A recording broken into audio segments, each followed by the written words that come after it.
G'day guys and welcome to this business management lesson. In today's lesson we're looking at key knowledge point 321. That is unit 3, area of study 2 and the first key knowledge point for this area of study. Today specifically we're looking at the relationship between human resource management and the achievement of business objectives. Now you should be able to recall from our previous area of study that business objectives are the outcomes that business sets that are used to determine whether or not this business is being successful. Businesses that are making progress towards and achieving the objectives that they set are said to be successful, and businesses that are struggling or failing to meet those objectives are determined usually to be unsuccessful. In the last area of study, we looked at the management skill of planning, and we identified that plans are necessary to determine what actions need to be taken in order to make progress towards achieving business objectives.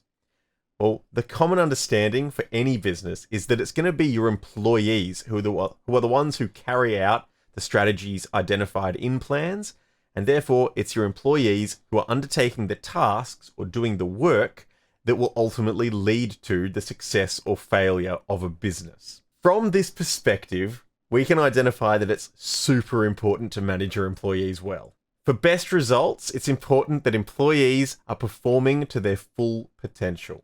One of the takeaways that you need to carry with you through this area of study is the following statement: engaged and motivated employees are more productive and efficient.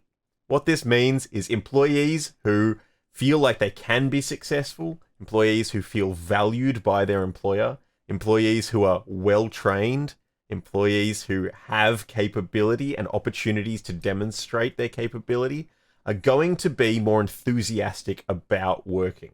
And employees who are more enthusiastic, who are more engaged and motivated, are able to work harder and faster and more effectively than employees who don't feel valued or employees who aren't happy to be at work.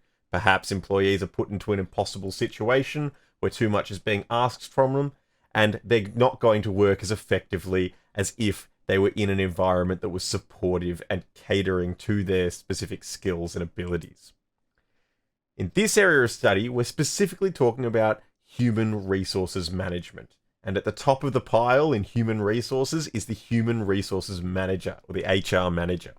It's their job to implement strategies to try and engage and motivate employees. If engaged and motivated employees are more productive and efficient, it's your job as the HR manager to try and make your employees engaged and motivated. One example of what this might look like in a business is, let's say the business sets the objective they want to increase their market share. Well, perhaps the HR manager can implement some training. Maybe they're going to send their operations employees to further develop their manufacturing skills. Hopefully that might mean they make less mistakes and they can be a bit more efficient with resources, both material and time.